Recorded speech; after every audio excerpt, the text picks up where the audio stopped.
एक बार एक पेशेंट मेरे क्लिनिक पे आया और आने के बाद ऐसे ही बैठा रहा। मैंने पूछा क्या प्रॉब्लम है आपको?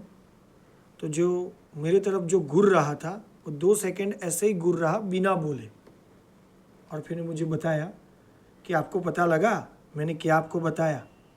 मैंने आपको बता दिया, आपको नहीं सुनाई दिया? ऐसे करके ये साइकियाट्रिक केस मेरे पास आया था। पेशेंट था स्क्रिज़ोफ्रेनिया का और उसको बहुत ही सीवियर प्रॉब्लम था स्क्रिज़ोफ्रेनिया का। उसमें भी उसको साइकोटिक, नेगेटिव और कॉग्निटिव, उसमें उसको नेगेटिव स्क्रिज़ोफ्रेनिया का प्रॉब्लम था। और उसके अंदर पेशेंट जो था उसको हेल्यूसिनेशन और डिल्यूजन बहुत ही होते थे। जैसे कि दीवार पे अंदर कुछ चित्र बनाई देना, या भूत दिखाई देना, या कुछ गलत दिखाई देना, या कुछ आंखें बंद करने पे कुछ अलग अलग तरह तरह के चित्र विचित्र दिखाई देना। वो पेशेंट का बहुत कॉमन प्रॉब्लम था। उसके साथ वो कोई भी चीज़ को नेगेटिवली देख रहा था, या कोई भी चीज़ उसके सामने घटना घटित होती थी तो उसको सही ढंग से, सही तरीके से नहीं सोच पा रहा था। वो पेशेंट का मेन प्रॉब्लम था। घर के अंदर, घर के बाहर, रिलेटिव के साथ, फैमिली के साथ, नई नई शादी हुई थी तो वहाँ उसके ससुराल के साथ, सभी जगह नेगेटिव नेगेटिव नेगेटिव। और इस तरह पेशेंट का साइकेट्रिक दवाई भी चल रही थी, पर लेकिन ट्रीटमेंट के साथ भी पेशेंट कंफर्टेबल नहीं था।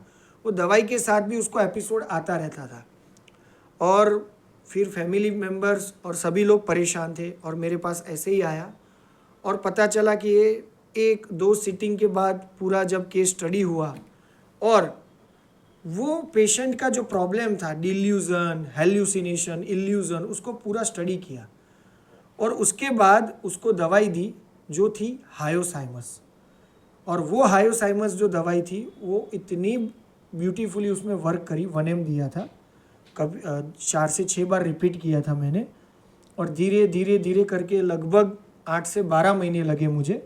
और 12 महीने के बाद पेशेंट परफेक्टली फाइन हुआ और स्क्रिज़ोफ्रेनिया के अटैक से भी बाहर निकल गया। मुझे याद है बीच में जब एक फेज़ ऐसा भी आया था जिसको वो हमारी जो एलोपैथिक दवाई है उसमें केमिकल होता है, जो ब्रेन के अंदर केमिकल कम पड़ता है वो केमिकल हम दवाई के स्वरूप में देते हैं तो पेशेंट ठीक रहता है। तो बीच में एक फेज़ ऐसा आया, पेशेंट ने बोल दिया सर मुझे ये दवाई नहीं लेनी है, अब मैं ये नहीं लेना चाहता हूँ, नहीं लेना चाहती हूँ, तो मुझे ये बस बंद करवा दो।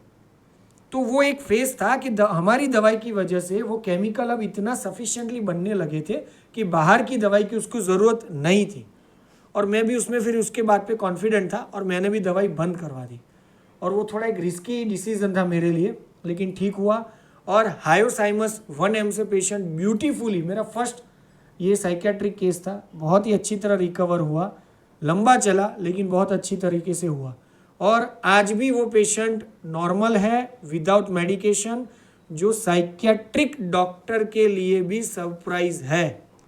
उन्होंने बोला था ये वापस आएगा, लेकिन लगभग ये बात को 6-7 साल हो गए, अभी तक ये एपिसोड वापस नहीं आया है। तो that is the beauty of homeopathy.